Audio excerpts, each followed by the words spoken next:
HD FM, la voix des communautés au cœur de l'action humanitaire, la voix des humanitaires au service des communautés.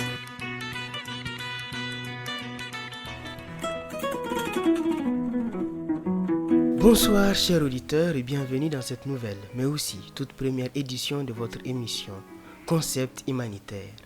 Chaque semaine, nous ouvrons ensemble un espace de réflexion, de dialogue et de sensibilisation autour d'un sujet essentiel, l'humanitaire. Car l'humanitaire n'est pas seulement l'affaire de spécialistes ou d'organisations, c'est aussi une réalité qui touche nos vies, nos communautés et notre avenir commun. Alors, qu'est-ce que cela signifie vraiment? Agir pour l'humanité. Quels sont les principes qui guident les acteurs de terrain et surtout, comment les populations elles-mêmes deviennent-elles des artisans de leur propre résilience face aux crises?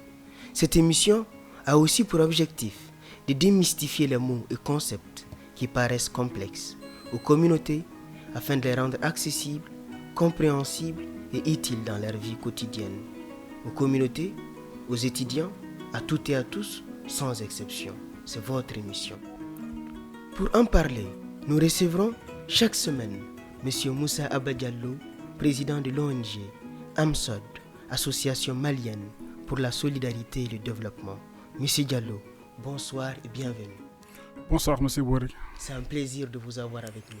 Merci beaucoup, le plaisir de partager. Je suis très heureux d'être avec vous ce soir et surtout pour pouvoir partager avec nos auditeurs ce qui recouvre vraiment l'humanitaire. Cette émission, je pense que c'est une très belle émission, c'est une très belle initiative parce qu'elle permet d'expliquer des notions qui souvent semblent réservées aux spécialistes alors qu'elles concernent tout le monde. Merci. Je suis parfaitement d'accord et c'est un privilège pour la radio HDFM de vous avoir. Monsieur Diallo, de quel concept allons-nous parler dans cette première émission? Alors, merci beaucoup, puisque aujourd'hui c'est la première émission et que votre radio s'appelle HDFM, j'ai choisi de parler du concept humanité. Excellent choix. Alors, Monsieur Diallo, c'est quoi l'humanité? Merci beaucoup, chers auditeurs. Alors, le principe d'humanité, déjà, ce qu'il faut savoir, c'est que le principe d'humanité fait partie des 4 grands principes humanitaires. Et c'est d'ailleurs le premier principe, le principe d'humanité. Le principe d'humanité, ce qu'il faut savoir, c'est que c'est la base de tout. Il nous rappelle que l'action humanitaire existe d'abord pour protéger la vie. Il s'agit de soulager les souffrances et préserver la dignité humaine. Cela veut dire quoi? Cela veut dire tout simplement que, avant de parler des questions logistiques, avant de parler de budget, avant de parler de stratégie d'intervention, il y a une chose essentielle qu'il faut savoir. Vous savez c'est quoi? Chaque être humain qui souffre mérite d'être aidé, sans discrimination de race, sans discrimination d'ethnie ou de religion. Et donc le principe d'humanité met l'être humain au cœur du processus de réponse de tous les acteurs humanitaires. Alors, merci M. Diallo. Je suis certain que nos éditeurs ont compris c'est quoi humanité. Alors, comment se traduit ce principe sur le terrain, véritablement, de façon concrète? Le principe d'humanité prend tout son sens parce que, comme vous le savez, depuis plusieurs années, notre pays, le Mali, traverse une crise sécuritaire, une crise climatique, une crise économique. Par exemple, les sites de déplacés, quand nous prenons par exemple les sites de déplacés, que ce soit au niveau de Gao, au niveau de Mopti ou au niveau de Tombouctou, le principe d'humanité s'exprime quand les ONG, par exemple, installent les abris, distribuent de l'eau ou encore apportent une assistance psychosociale à des familles traumatisées par les crises. C'est là que s'exprime, c'est là que prend tout le sens du principe d'humanité. Un autre exemple concret, lorsqu'une équipe mobile, par exemple, se rend à Tombouctou pour vacciner des enfants ou bien assister des femmes enceintes, elle ne se demande pas si la personne appartient à telle ou telle communauté. L'équipe soigne juste tout simplement parce que sauver la vie passe avant tout. Excellent. Alors je pense sincèrement que nos auditeurs ont véritablement compris.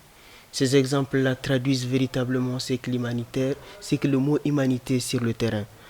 Alors, on souhaiterait savoir, M. Diallo, quand on parle d'humanité, il y a aussi des défis.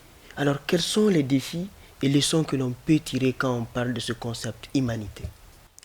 Alors, bien entendu, tout comme les autres principes humanitaires, il s'agit de comment est-ce que nous allons traduire de manière concrète sur le terrain l'application donc du principe humanitaire. Et cela, comme vous l'avez dit, ne part pas sans également des défis.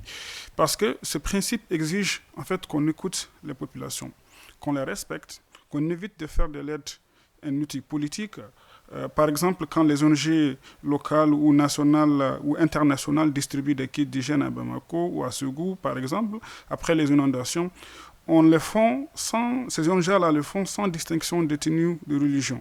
C'est ça même qu'on appelle mettre l'humanité au centre de tout ce que nous faisons. Et pour arriver à cela, on est très souvent contraint à des défis, à des difficultés telles que comment est-ce que nous arriverons à mettre la dignité humaine au cœur des interventions.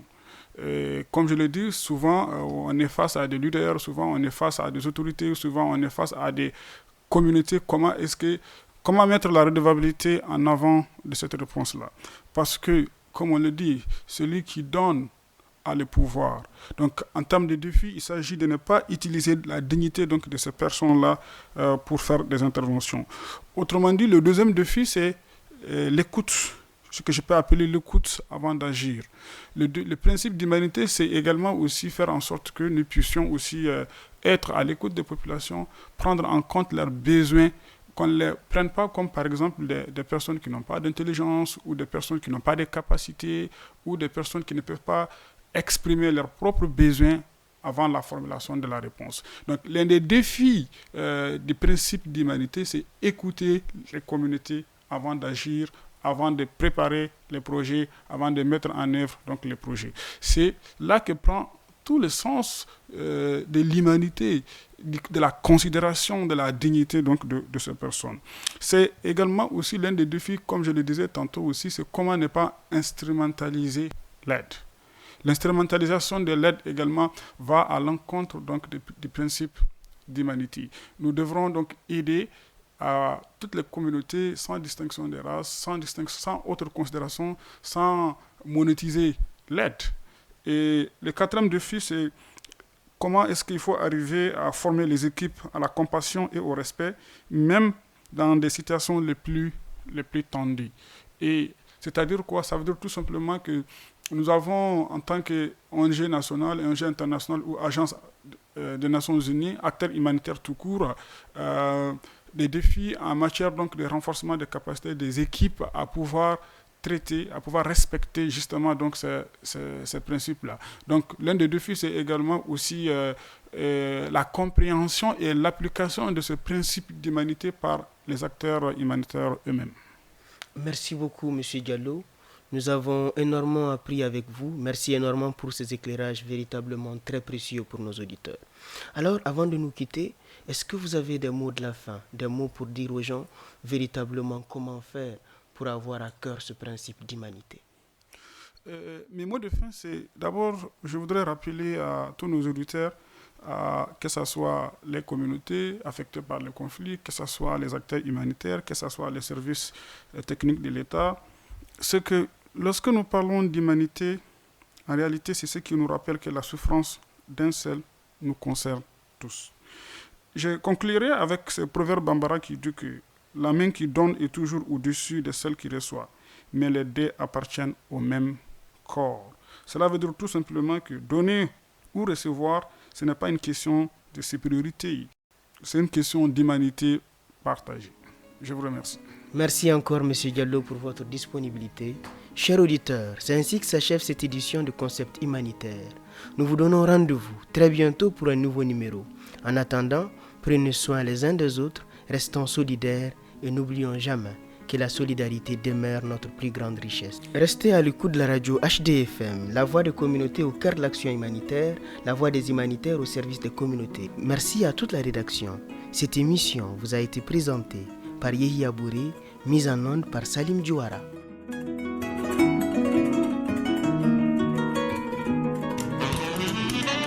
La radio HDFM, la voix des communautés au cœur de l'action humanitaire, la voix des humanitaires au service des communautés.